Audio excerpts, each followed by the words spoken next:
குழந்தைங்க என்ன சொல்ல வராங்கன்னு கேட்போம். சரிங்களா? ஸோ எல்லாருக்கும் வணக்கம். பொங்கல் வாழ்த்துக்கள். இப்போ ஒவ்வொரு வருஷமும் என்னோட கிளாஸ் வந்து நாங்கள் கருத்து சொல்ல போகிறோம் அப்படின்னு சொல்லிட்டு ஸ்டார்ட் பண்ணிடுவோம் நாங்கள். பட் இந்த வருஷம் கொஞ்சம் டிஃப்ரெண்ட்டாக பண்ணலாமே அப்படின்னு சொல்லிட்டு குழந்தைங்க கிட்ட கேட்டேன், என்னோட ஸ்டூடெண்ட்ஸ் கிட்ட கேட்டேன் என்ன பண்ணலாம் நம்ம பொங்கல் விழாக்கு அப்படின்ட்டு. இம்மீடியட்டாக ஒரு குரூப் ஆஃப் கிட்ஸ் சொன்னாங்க கேம்ஸ் பண்ணலாம் அப்படின்னு சொன்னாங்க. என்ன ஒரு குரூப் சொன்னாங்க காமெடி பண்ணலாம் அப்படின்னு சொல்லிட்டு. சரி ரெண்டையுமே கேட்டுட்டு சரி கேம்ஸ் அப்படின்னா என்ன கேம் பண்ணலாம் அப்படின்னு கேட்டப்போ அவங்க சொன்னாங்க போக்கிமான் அப்படின்னாங்க. எனக்கு வாலி இஸ் அ டைனோசார்னு ஒரு நாட்டு கேள்விப்பட்டிருக்கீங்களா? Wally is a dinosaur, right? அந்த பீரியட்ல நான் வந்து கிட்ஸை ரைஸ் பண்ண பேரண்ட், ரைட்? ஸோ எனக்கு வந்து போக்கிமானோட இன்ட்ரெஸ்டிங்காக இருந்தது. அந்த பேர் கேட்டிருக்கேன், பட் அது வீடியோ கேமா இல்லை என்ன கேம்லாம் தெரியாது, ரைட்டா? ஸோ பிள்ளைங்க வந்து எனக்கு சொல்லி கொடுத்தாங்க போக்கிமான்னா கார்ட் கேம் அப்படின்னு சொல்லி கொடுத்தாங்க. Okay fine. அப்புறம் காமெடி பண்ணோம்னாங்க, அதையும் கேட்டாச்சு. சரி இப்போ நம்ம போக்கிமான எப்படி நம்ம தமிழ் பொங்கல் விழாக்கு பண்ண முடியும், ரைட்டா? ஸோ நம்ம தான் கருத்து சொல்கிற ஃபேமிலியிலேருந்து வந்துருக்கோம்ல. ஸோ நமக்கு என்ன தோணுச்சுன்னா சரி பாரம்பரிய விளையாட்டாக பண்ணா என்ன அப்படின்னு தோணுச்சு. சரி விளையாட்டுகள் தானே, கேம்ஸ் தானே கேட்குறாங்க பிள்ளைங்க, சரி பாரம்பரிய விளையாட்டாக பண்ணலாம் அப்படின்னு. ஸோ பாரம்பரிய விளையாட்டுனா என்ன ஆண்டி சொன்னாங்க, ரைட்டா? யாராவது கிட்ஸ் சொல்றீங்களா? யாருக்காவது பாரம்பரிய விளையாட்டு ஒரு 2 விளையாட்டு யாராவது ட்ரை பண்ணுங்க, சொல்லுங்க. சிலம்பாட்டம், ஓகே. வேற என்னமா உரியடி, சூப்பர் சூப்பர். ஸோ நான் வந்து பாரம்பரிய விளையாட்டுன்னு நான் நினைச்சேன் சரி நான் தான் கோரியோகிராஃப் பண்ண போறேன், பிள்ளைங்களுக்கு வந்து நம்ம தான் எல்லாமே பாட்டம் அப் சொல்லி கொடுக்க போறோம்னு நினைச்சிட்டு பிள்ளைங்க கிட்ட கேட்டா ஐ வாஸ் வெரி சர்ப்ரைஸ். அத்தனை பாரம்பரிய விளையாட்டு அவங்க சொல்றாங்க, பல்லாங்குழியில ஆரம்பிச்சு அவ்வளோ பாரம்பரிய விளையாட்டு சொல்றாங்க. சரி இது எனக்கு ரொம்ப இன்ட்ரெஸ்டிங்கா இருந்தது. ஆளுக்கும் ஒருத்தவங்க அவங்கவுங்க என்னென்ன பாரம்பரிய விளையாட்டு வேணும்னு பிக் பண்ணாங்க. பிக் பண்ணிட்டு அவங்களே ஸ்கிரிப்ட் எழுதினாங்க. பேரண்ட்ஸ் அவ்வளோ ஹெல்ப்ஃபுல்லாக இருந்தாங்க. Thank you to all the parents. So அவ்வளோ அழகாக அவங்க ஸ்கிரிப்ட் எழுதி அவங்கள ப்ரிப்பேர் பண்ணியிருக்காங்க இன்னைக்கு. ஸோ என்னோட பங்களிப்பு வந்து ரொம்ப மினிமல் தான், ப்ராக்டிஸ் தான் பண்ண வச்சேன். பட் எல்லாமே பேரண்ட்ஸ் அண்ட் கிட்ஸோட இனிஷியேட்டிவ். ஸோ அடுத்த பார்ட் பி, ரைட்? அவங்க காமெடி பண்ணணும்னு சொன்னாங்கல்ல, அவங்களையும் சாட்டிஸ்ஃபை பண்ணணும் இல்லையா? ஆனால் நமக்கு ரொம்ப டைம் கிடையாது. ஸோ அதனால் ஃபஸ்ட்டு அவங்க என்ன பண்ணுவாங்க, ஒரு சின்னதாக ஒரு காமெடி ஆரம்பிச்சுட்டு அதுக்கப்புறம் நம்ம பாரம்பரிய விளையாட்டை பற்றி கேட்கலாம். பாரம்பரிய விளையாட்டுனா ஓட நன்மைகள் அண்ட் எப்படி விளையாடுறது அதெல்லாம் ஃபன் வேயாக அவங்க சொல்லுவாங்க. ஓகேயா? So thank you so much. ஆரம்பிக்கலாம் நம்ம. கண்ணா இப்போ ஜோக்ஸ்லேருந்து ஸ்டார்ட் பண்ணிடலாமா? எல்லா லெட்டரும் வச்சு ஒரு வார்த்தை சொல்லுங்க. யாருக்காவது தெரியுமா?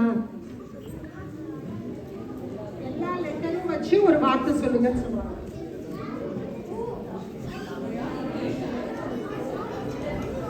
தெரியல. உங்களுக்கு தெரியுமா? தபால் பெட்டி. கரெக்ட். தபால் பெட்டி.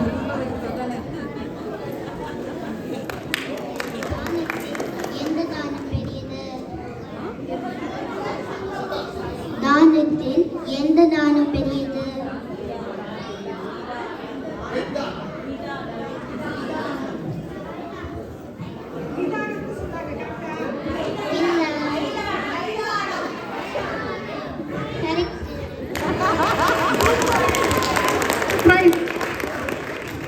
எந்த விலங்கு வேலைக்கு போகிறது? யாருக்காச்சும் தெரியுமா? எந்த விலங்கு வேலைக்கு போகுது? வேலை ஒர்க்குக்கு. உனக்கு தெரியுமா? கரெக்ட். பனி கரடி. பனி.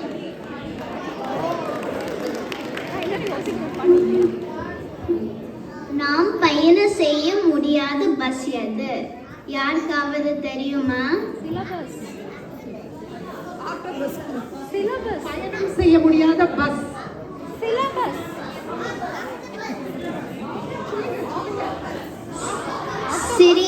சரியான விடை. ஆக்டோபஸ்.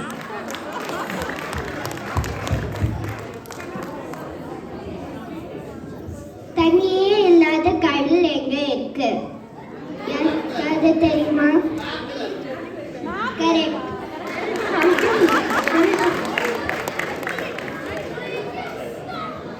இட்லிக்கும் பொங்கலுக்கும் என்ன வித்தியாசம்? யாருக்காவது தெரியுமா? இட்லிக்கும் பொங்கலுக்கும் என்ன வித்தியாசம்?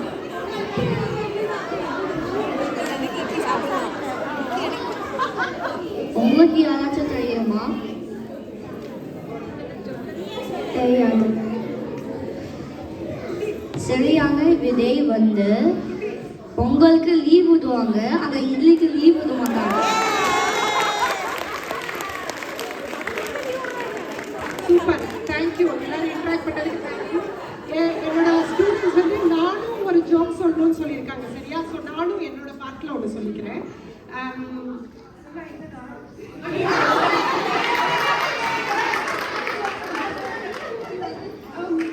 கிளி, ஒரு கிளி வந்து மழையில நனைஞ்சதுன்னா என்னவாகும்? கிளி மழையில நனைஞ்சதுன்னா என்னவாகும்?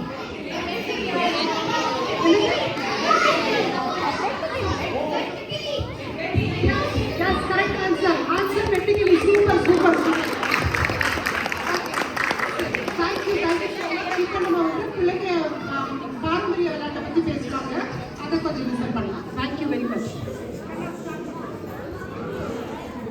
எல்லோருக்கும் வணக்கம். என் பெயர் குஹந்தீபா.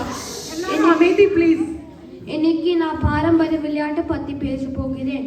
ஓடி விளையாட பாப்பா, நீங்க ஓய்ந்திருக்கலாம் பாப்பா. இது ஒரு சுப்பிரமணியம் பாரதியார் கூறியது போல் விளையாட்டு நம்ம வாழ்க்கையில ரொம்ப முக்கியம். என்னோட அம்மா அப்பா தாத்தா பாட்டி கொள்ளு பாட்டி விளையாட்டு பேர் பாரம்பரிய விளையாட்டு. பாரம்பரிய விளையாட்டில் கதைகள் பாட்டுகள் இருக்கும். எனக்கு தெரிஞ்ச பாரம்பரிய விளையாட்டு சேவல் சண்டை, உயிரடி, கொலை முந்திரிக்காய், கபடி, ஜல்லிக்கட்டு, பல்லாங்குழி. எனக்கு முடிச்சியா 2 பாரம்பரிய விளையாட்டு தெரியும். பரமபதம், தாயம். பரமபதம்ல ஏணி பாம்பு இருக்கும். ஏணியில் மேலே போகணும், பாம்பில் கீழே இறங்கணும். மேலே ஏறுவதும் கீழே இறங்குவதும் சேர்ந்தது தான் வாழ்க்கை. தாயம்ல வெளியில் வந்தாலும் முயற்சி செய்தால் ஜெயிக்க முடியும். இந்த பாரம்பரிய விளையாட்டு என்னோட கலாச்சாரம் பற்றி கற்றுக்கொள்கிறது. எல்லாருமோட அம்மா அப்பா தாத்தா பாட்டி கொள்ளு பாட்டி நன்றி. விளையாட்டு இல்லாமல் வாழ்க்கையில்லை. எல்லோருக்கும் வணக்கம், நன்றி.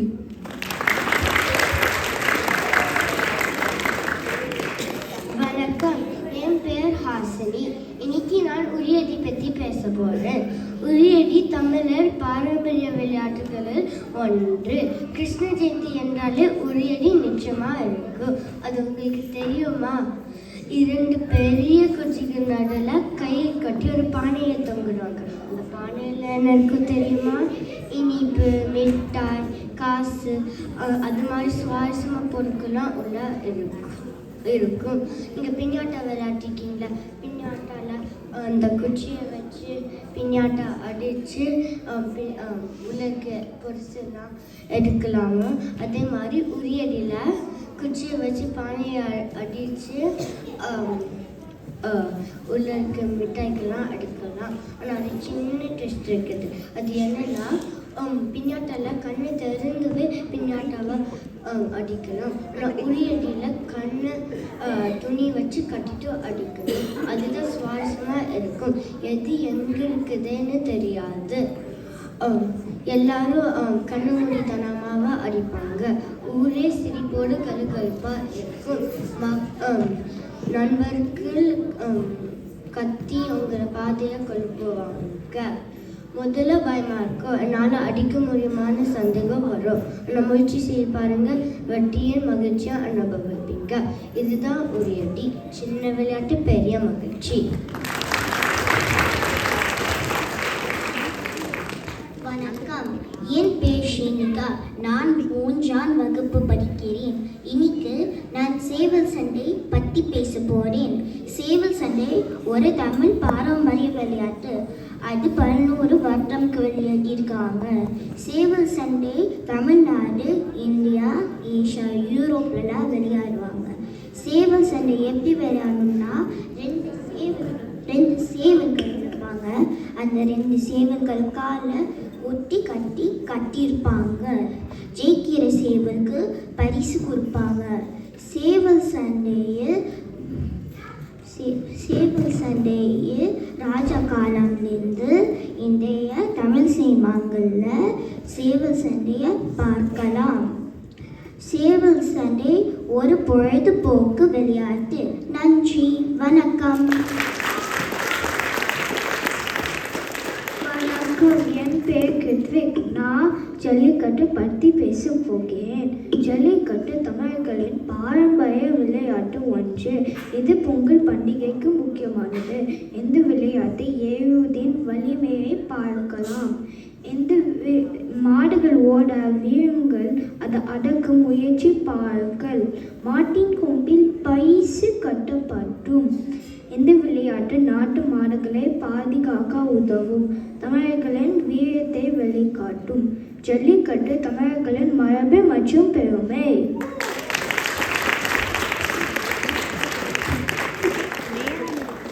வணக்கம், என் பெயர் அனிகா. நான் கொலையா முந்திரிக்கா என்ற பாரம்பரிய விளையாட்டை பற்றி பேச போகிறேன். இது ஒரு பிரபலமான தமிழ் குழு விளையாட்டு. இது பெரும்பாலும் கிராமங்களில் குழந்தைகளால் விளையாடப்படுகிறது. மேலும் இது ஓட்டம், உத்தி மற்றும் வேடிக்கை ஆகியவற்றின் கலவையை உள்ளடக்கியது.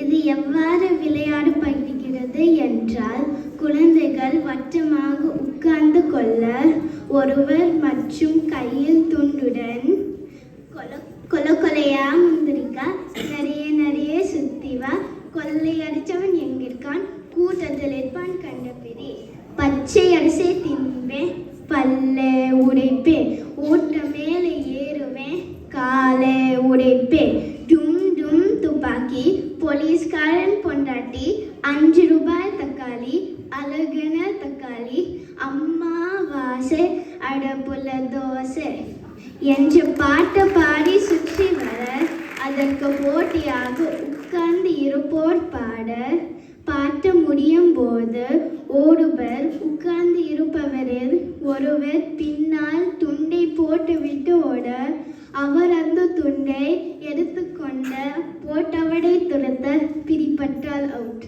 பிடிபடாமல் சென்ற வட்டத்தில் உட்கார்ந்து கொண்டால் துண்டை எடுத்தவர் மறுபடியும் பாடிக்கொண்டு சுற்றி வர வேண்டும். இந்த விளையாட்டு குழுப்பணி படைப்பாற்றல் மற்றும் நகைச்சுவை உணர்வை ஊக்குவிக்கிறது. இது தமிழ் பாரம்பரியத்தின் ஒரு துடிப்பான பகுதியாகும். இது பெரும்பாலும் பண்டிகை கூட்டங்கள் அல்லது பள்ளி ஓய்வு நேரங்களில் விளையாடப்படுகிறது. நன்றி, வணக்கம்.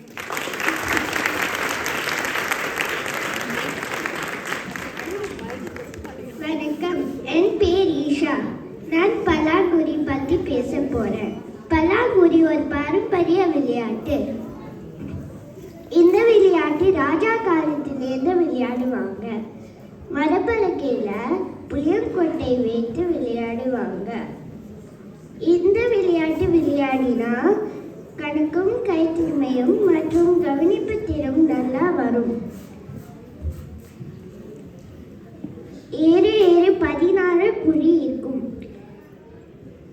இது சோழி சின்னக்கால் மற்றும் பட்டாணியோடு கூட விளையாடலாம். இந்த விளையாட்டு எனக்கு ரொம்ப பிடிக்கும். இது நம்ம தமிழ் விளையாட்டு. நன்றி, வணக்கம்.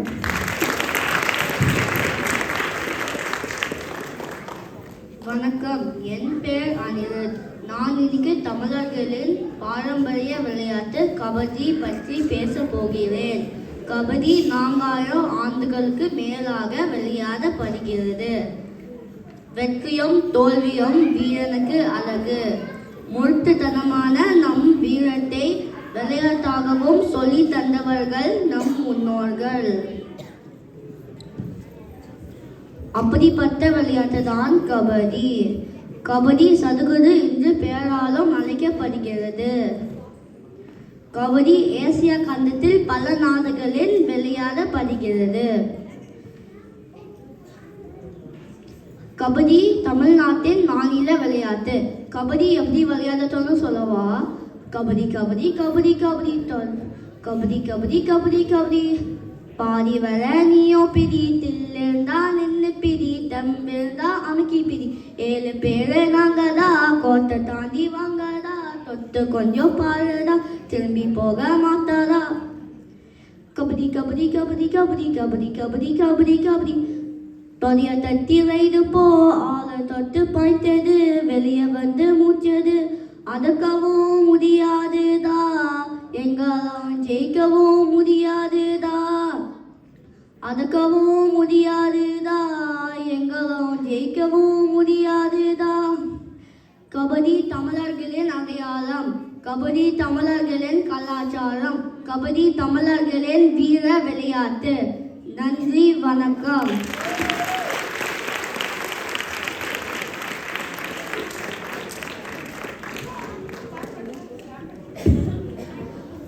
ஆரோக்கியமும் மகிழ்ச்சியையும் தரும் நமது பாரம்பரிய விளையாட்டுகளை கற்றுக்கொள்வோம் ஆரோக்கியம் பெறுவோம் நன்றி வணக்கம் எல்லாருக்கும் நன்றி. நல்லா என்ஜாய் பண்ணியிருப்பீங்கன்னு நினைக்கிறேன். எங்களோட கிளாஸ் நீங்க பாத்தீங்கன்னா நாங்க இந்த விளையாட்டெல்லாம் இந்த இன்னும் 3 months 4 months இருக்குல்ல அப்ப நாங்க விளையாடுவோம். நீங்க ஜாயின் பண்ணா பண்ணிக்கலாம். அண்ட் இதுல நீங்க உங்களோட பிளே டேட் அந்த டைம்ல எல்லாம் நீங்க இங்க லேர்ன் பண்ண கேம்ஸ் ஒவ்வொன்றும் நீங்க விளையாட்டீங்கன்னா நம்மளோட culture that's our identity right.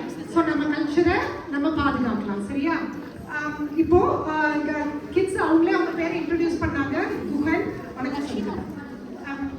Hasini வணக்கம் ஸ்ரீனிகா வணக்கம் கிருத்வி வணக்கம் அனிகா வணக்கம் ஈஷா வணக்கம் அனிருத் வணக்கம் நன்றி வணக்கம்.